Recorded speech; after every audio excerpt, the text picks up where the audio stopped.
Fellas, I'd like to talk about the beginning of the end right here. This is the quote-unquote physical copy of Doom the Dark Ages right here. As you can see, it's still sealed. Haven't played this one yet for myself. It looks cool and all that, but the problem here, not a physical game, as you can see right here. Internet required. Little fuzzy there on the camera, but that's okay. Point is, it's not a physical game. And obviously, with the way how the video game industry is headed, particularly Sony, this is going to probably be the last console generation where you could actually get physical games. And I wanted to go over those today. Starting with this one, since it doesn't fucking count. But I'm sure that this game is great in its own way. But not all of it not being physical, and especially having in the back it says right here 100 gigabytes minimum.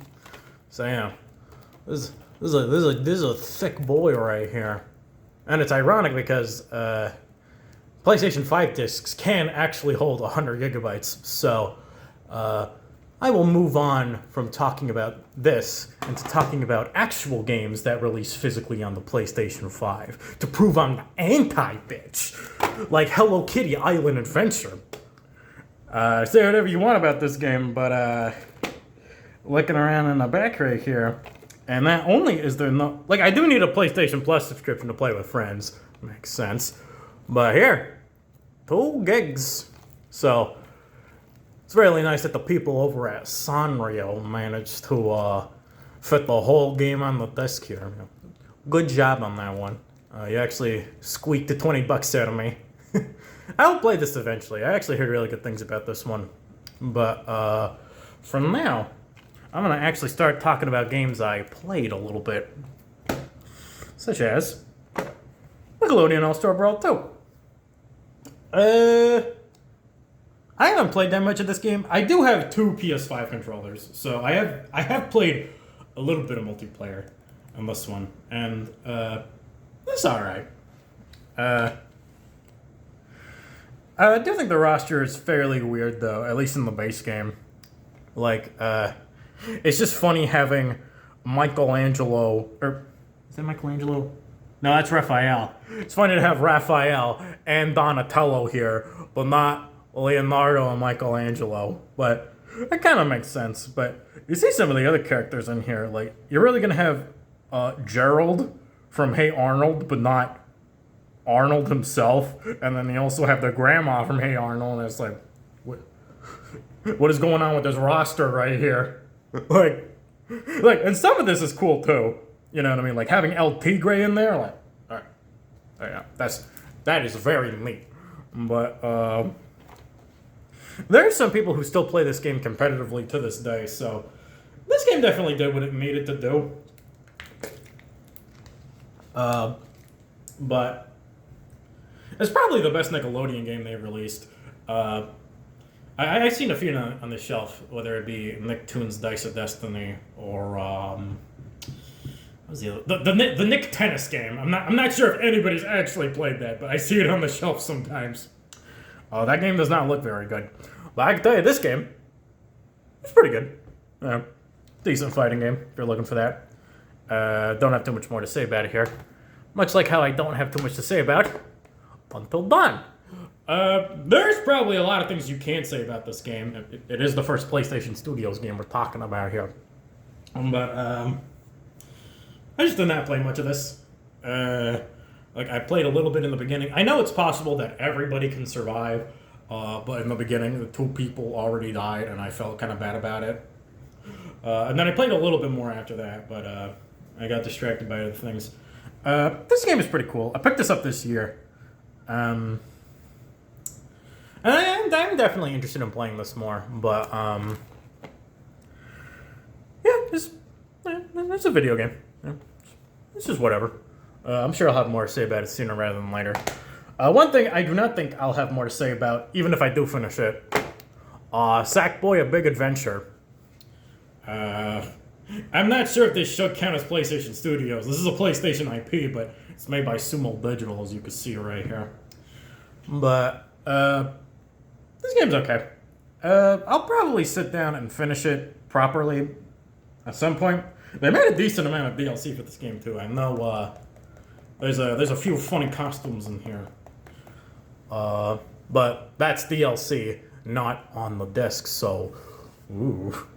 But, yeah, this game itself, it's okay. If you're looking for a C-grade platformer to play with your kids, there are worse options than this. Especially if you're not on a Nintendo platform. But, yeah, this game's okay. One game I do not like at all, One Piece Odyssey. I think this game is kind of troll. I remember getting this Christmas Day, and I actually did play it a decent amount that day. But after that, I was done with this.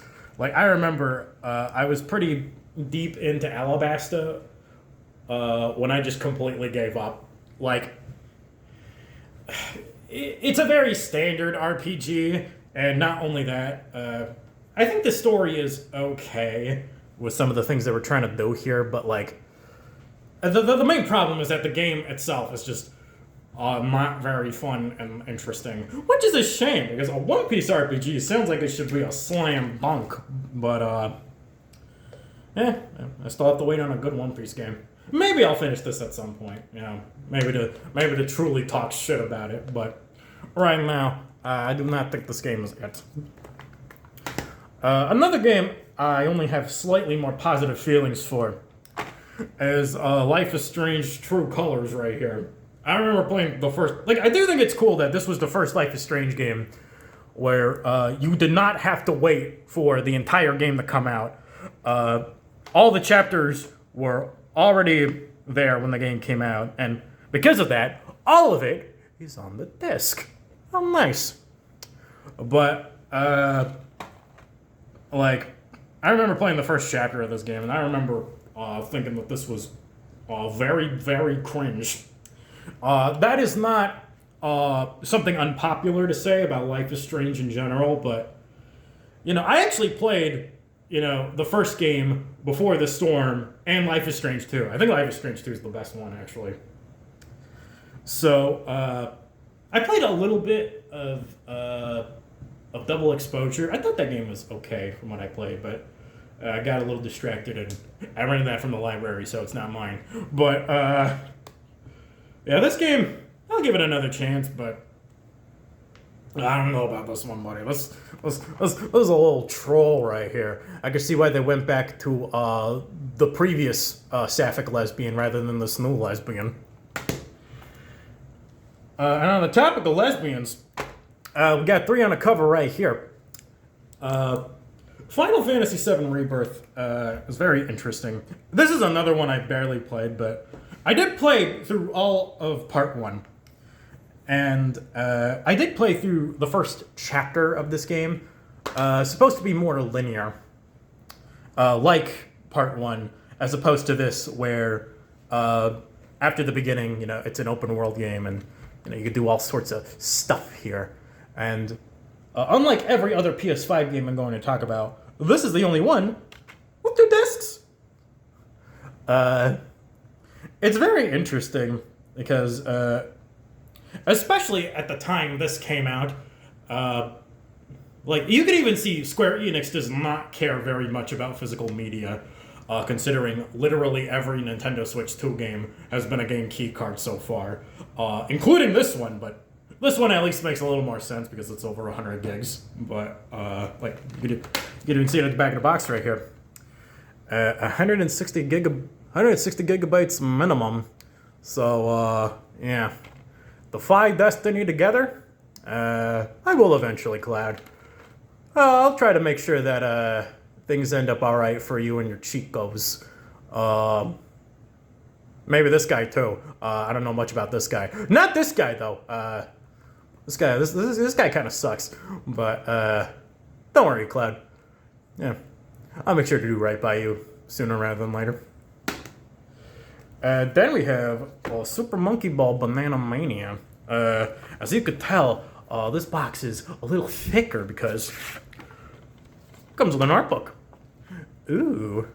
And this is a pretty decent art book, too, if I'm going to be honest.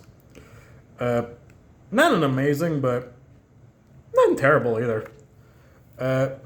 It's very interesting with this game because, like, they did go on to make a new Super Monkey Ball game.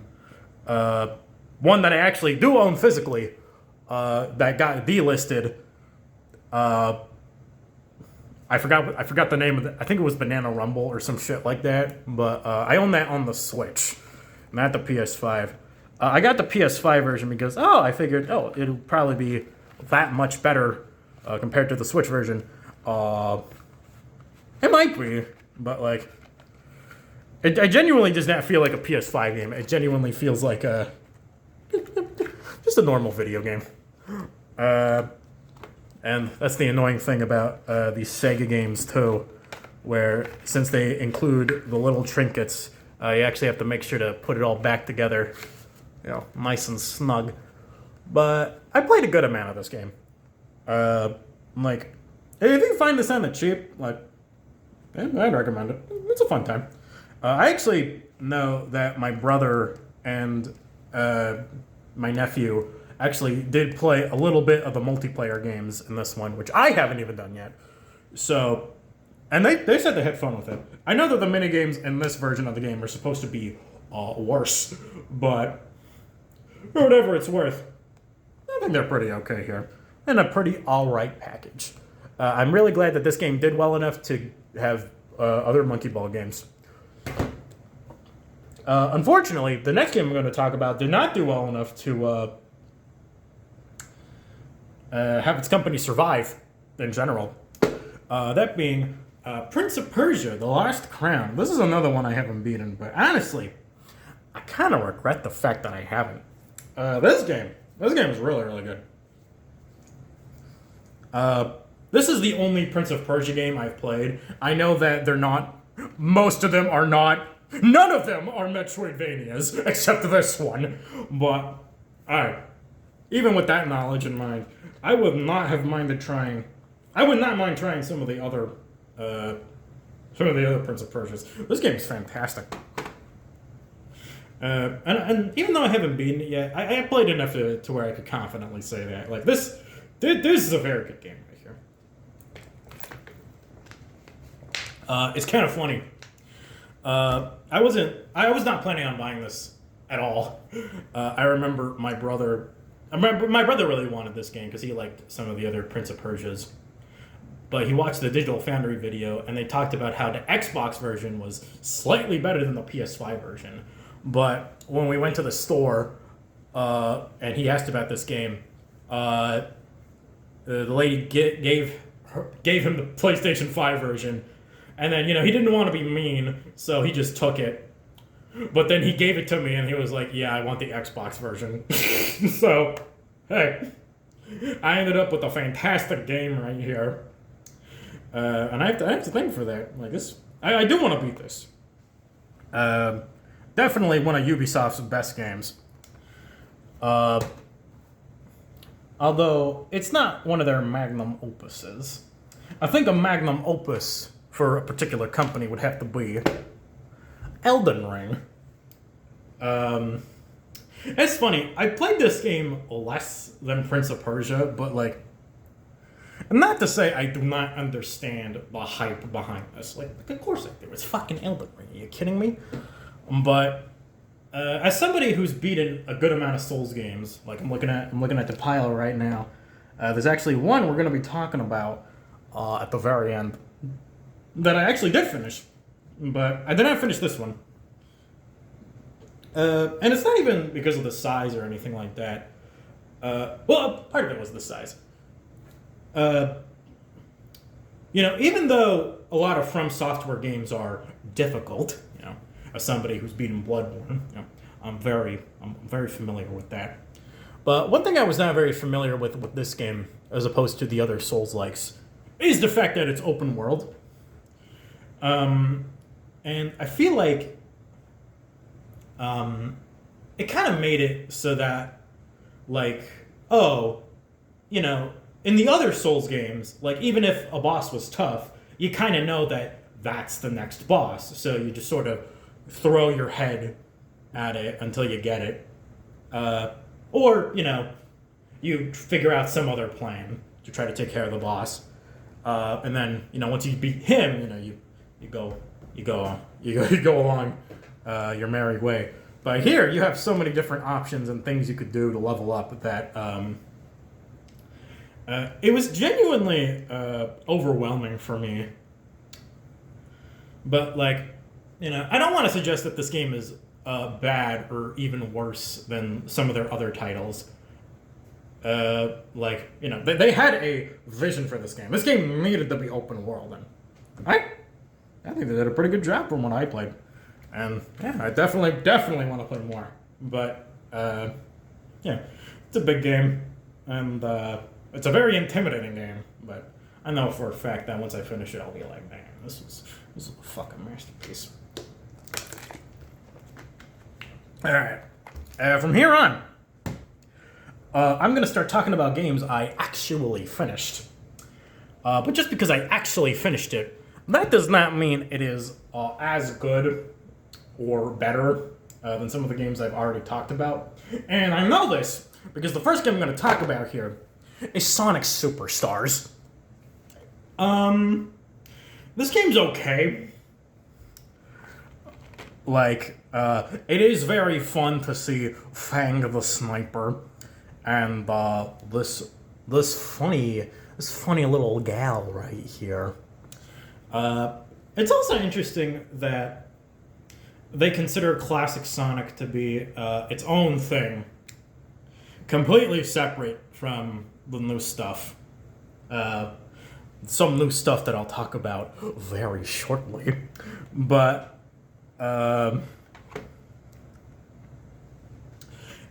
I think the most interesting thing about this game is what they are and aren't willing to include. Like, for example, there's no classic Shadow or whatever, but this came out at around the time of the Year of Shadow. Or at least they gave this game, I think it came out a year before the Year of Shadow, and then they gave this game free DLC where Sonic could wear a Shadow costume. And that is how I played this. I did not get this at launch. I got this a little after. Sega games go on sale so often that I did not feel the need to pick this up day one, and I did not. They charged $60 for this game. I got it for $30. So take that for what you will. But, and yeah, even at the $30 price point, this is not as good as Sonic Mania. Especially with the DLC included. Like, oh my god, Sonic Mania is on another level when compared to this. But this isn't bad either. Especially considering it's made by Arzest. I do not see their logo at the back here. I guess they wanted to hide their sins. But I would not consider this game a sin. I do feel like the bosses are not good. Like, everything everybody said about the bosses, yeah, all of them are bad. All of them are bad. I do not like the bosses in this game. At best, they're whatever, and at worst, they are obnoxious. But this game is fine overall. If you see it on sale and like Sonic, not a bad time. I could also say the same thing about Sonic Frontiers. I did buy this one at launch, and I did play through it. That's interesting. Like, especially playing the PS5 version of this game. Because, this is also a Switch 1 game. And even when you're playing the PS5 version, there is so much popping that you could kinda tell. But, even though I do have issues with that and a couple other things in this one, this game is alright in my book. I honestly like it more than Sonic Superstars. But yeah, that's kind of the thing with a franchise trying something new here. Yeah, it's just a very strange game overall. Although I will say, I do think that this game has the best character inclusion since Shadow the Hedgehog, back from Sonic Adventure 2. That being Sage. And the story in general, I feel like, is surprisingly not terrible. But it was definitely weird playing this game for the first time and having them mention, I think, Tangle and Whisper, which were comic book characters. It's like, I like Sonic the Hedgehog, but like, not that much. Not yet, anyway. I do plan on reading those, but not yet. Not yet. But yeah. Again, like Sonic Superstars, if you see this on sale, it's a decent time. I wouldn't not recommend it. Yeah, it's just okay. There is, however, the third and final Sonic game we're going to talk about here is much, much better than okay. Shadow Generations. Which, first off, right off the bat, I would just like to say thank you for including this bullshit in the game case. Oh shit. Oh shit! I didn't even notice this until right now, but the case is actually reversible here. Like, not only does it say the game's name on the spine, but this is the Japanese box art. They actually have some screenshots on the back too. That's actually kind of crazy. But yeah. I should probably put all this shit inside too. Yeah, one last thing. I do think it is very cool to have Gerald Robotnik's journal. I actually need to flip through this myself, but oh, and the back is really funny too. You see the gun logo, but it's obscured by the Eggman logo. That is adorable. But yeah. Fantastic games right here. It was funny.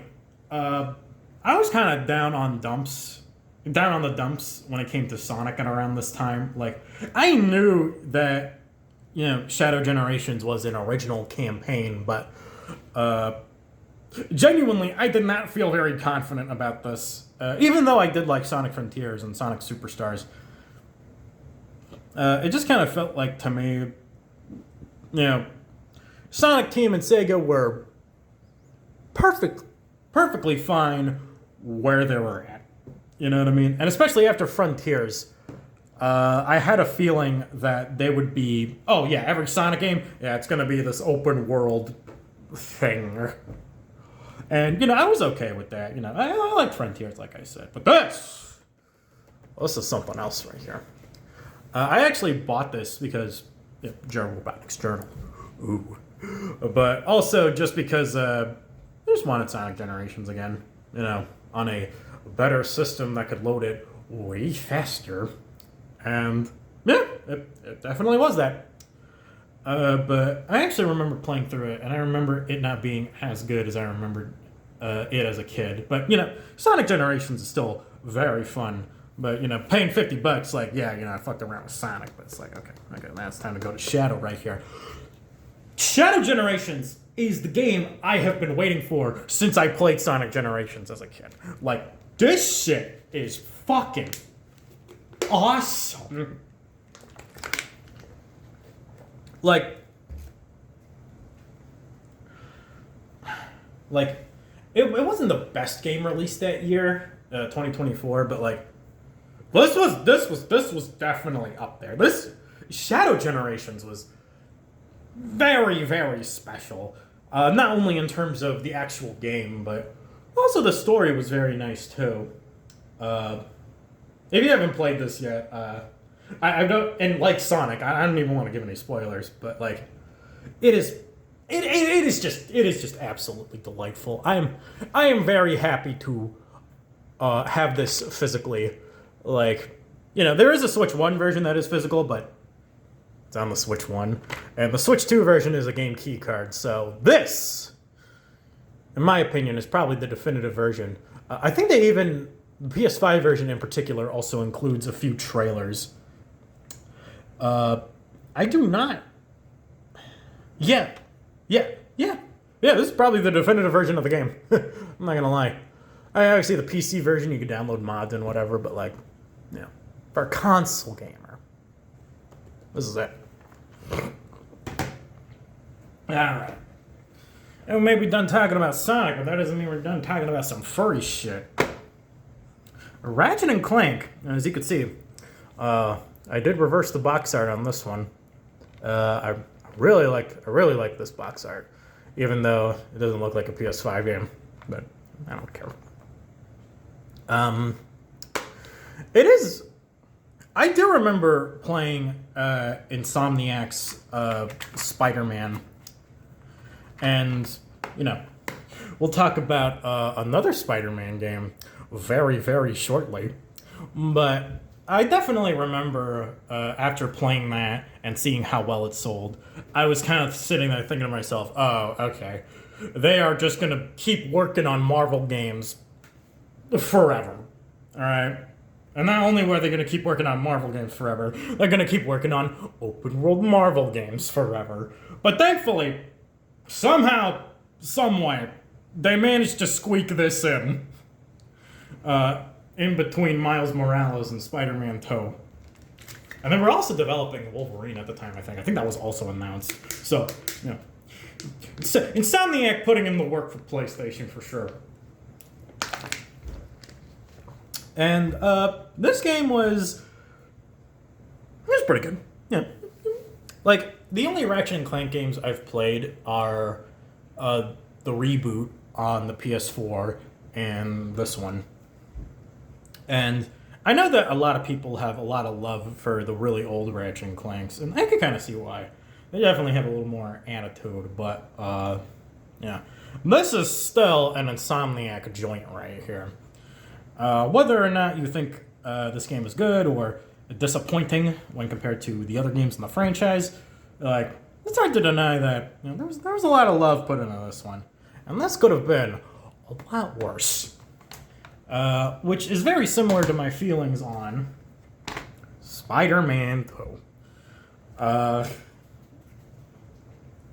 Like, I do feel like this game is emblematic of the problem with a lot of PlayStation 5 games, the ones that exist, at the very least, where it feels more like it's more of the same rather than you know, a true evolution of what came before. I don't have it in my PS5 collection, but I did play through Astro Bot, and it was very interesting. People praising this game and talking very positively about it, because, you know, I agreed with a lot of it, of course. You know, Astrobot is fantastic, but the thing about Astrobot is that, you know, not only does it build off of Astro's Playroom, the built-in game on the PS5, but it also builds off of Astrobot Rescue Mission, the PSVR game.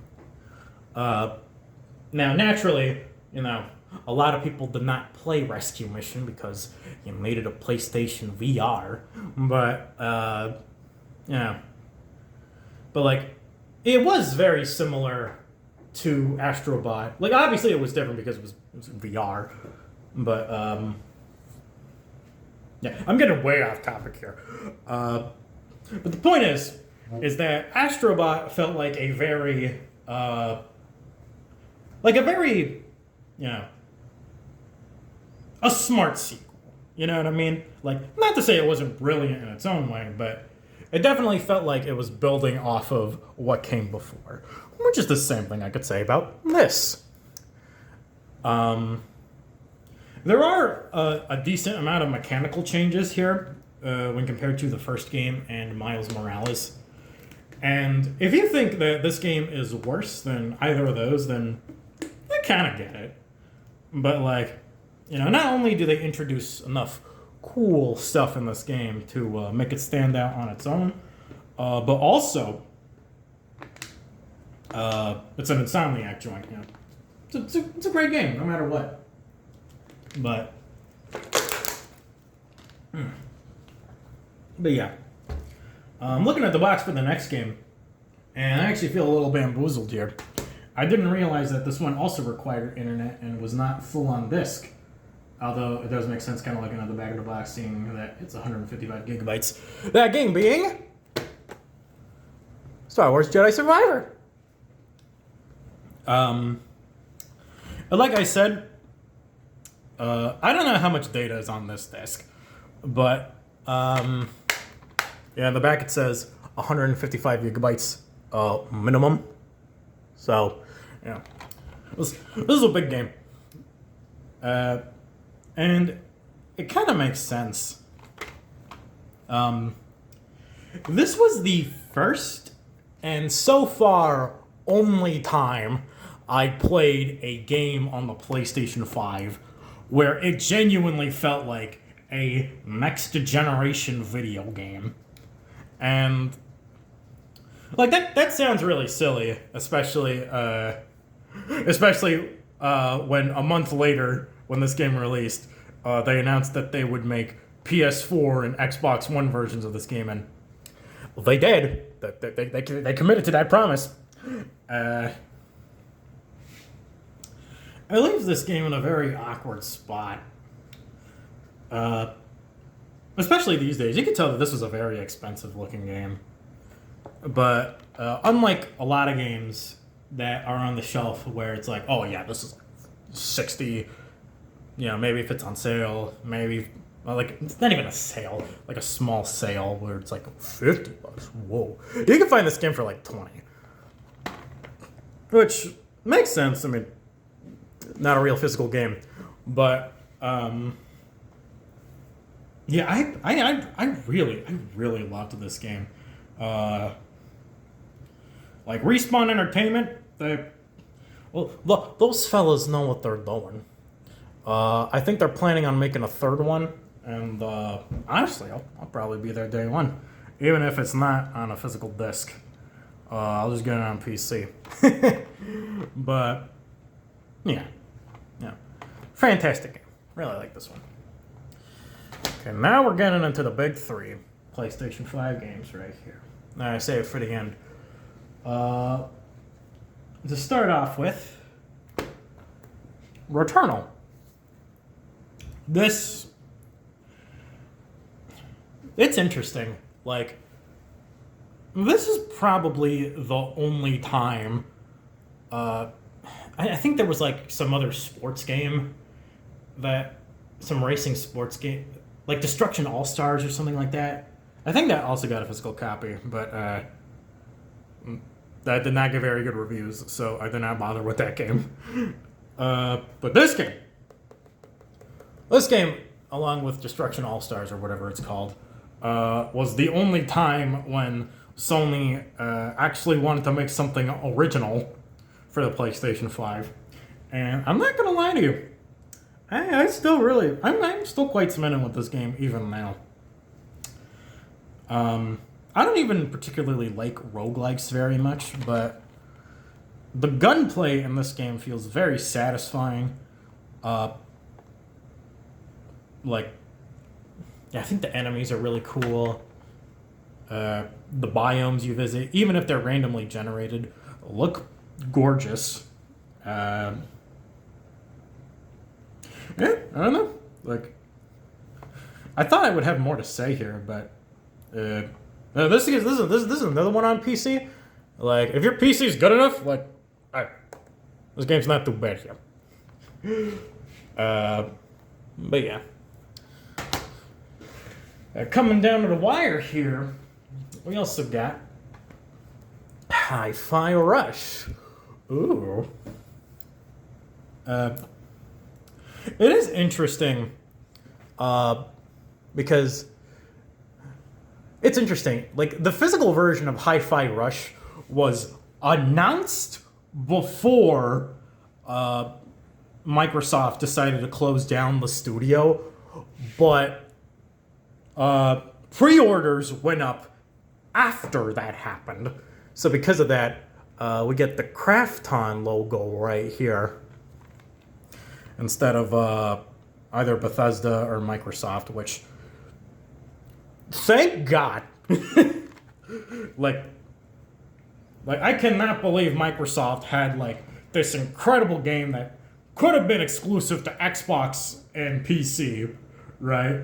But they decided, A, put this on the direct competitor, and B, let's shut down the fucking studio that made this game to begin with. Like, thankfully, Krafton saved their ass, so thank fucking God. But, yeah. And I'm happy that this actually managed to get a physical release, especially considering this was just before, like pre-orders for this went up before the announcement that PlayStation 5, that the Sony was shutting down disc production, but I got this after that announcement, so this hit very different. While I have not played the PlayStation 5 version itself, like, this right here is one of the greatest games ever made. Like, genuinely. Like, just from start to finish. Everything about this is nothing short of absolutely delightful. And the fact that I own this game physically is nothing short of joyous to me. And honestly, this was the game I considered talking about last, but I wanted to end this off with the first game that I got for my ownership, for my beginning as a PlayStation 5 owner. There we go. I saved it. That game was the very first PlayStation 5 game, Demon's Souls. It's very interesting looking up opinions online about this one. Like, you'll have a lot of people genuinely saying that this took a lot of sauce from the original out, and I've seen some of the comparisons. In some ways, I kind of agree, but in even more ways, I kind of feel like people are trolling, saying that the original is better than this version, but regardless of where you stand, I do not know why this box is so scuffed up, but regardless of where you stand on this game, much like with Spider-Man 2, it is a representative of the PlayStation 5 generation as a whole, where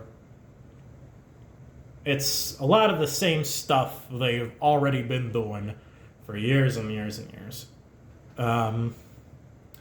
And a lot of times when Sony does try to do something, though, it usually backfires on them. I talked about Destruction All-Stars a little bit when I was talking about Returnal, but there was also Concord that also received physical copies. It's not a part of my library, but hey, they released physically.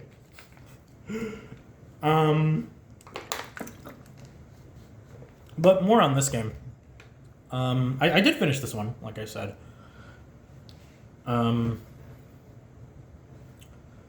Like, of course this is a great game, and I do understand why Sony chose this to be the first game.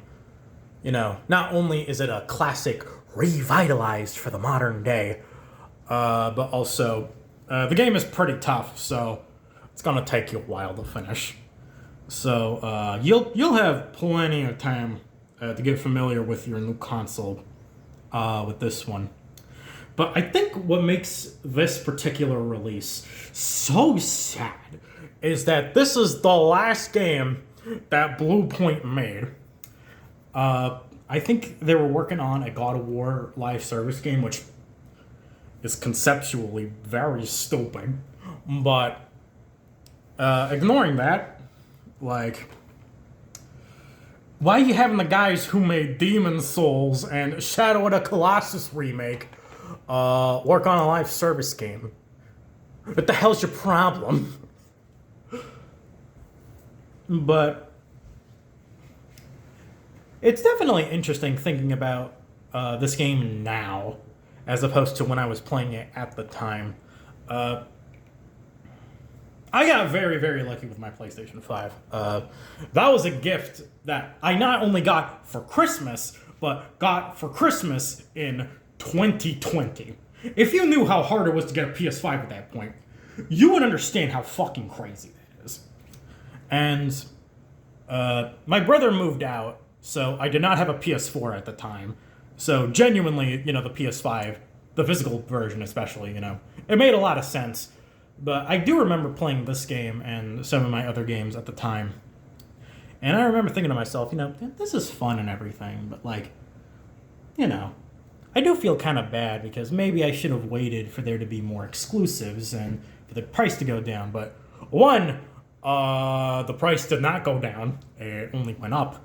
And two, I probably have the definitive PlayStation 5. I have the chunky one, and not the slim one. But what's interesting about the chunky one with the disk drive is that the disk drive is actually baked in, as opposed to the slim one where even if you get the one with the disk drive, it still has to connect to the internet in order to register the disk drive. So, what the fuck is the point? And, this walk back through my experience with the PlayStation 5 has been pretty interesting. I wanted to make this video because, Sony's shutting down physical discs. Ooh. But even more importantly than any of that, this is going to be the last PlayStation I actually want. Maybe there's still time for Sony to reverse their decision, and maybe the PlayStation 6 will have physical discs. Maybe we're all trolling for nothing. Or maybe they have cartridges or some shit like that. But it is very clear that this is going to be the last PlayStation that allows any form of physical media. So it kind of created a much more special connection with the games I do have, as opposed to the games on my Switch or even Switch 2. Where it's the Switch and Switch 2, even the Switch 2 at this point has sold a good amount. It sold more than the GameCube. So, no matter what, those consoles will always have means to play physical video games. As opposed to the PlayStation 5, where I think it's at around 70 million sold, but again, not every PlayStation 5 has the ability to play physical media. So it kind of creates this interesting relationship with the PS5 and the games I have for it, because if I wanted the PlayStation 5 version, I had to have wanted it for a specific reason. And honestly, a lot of these games, some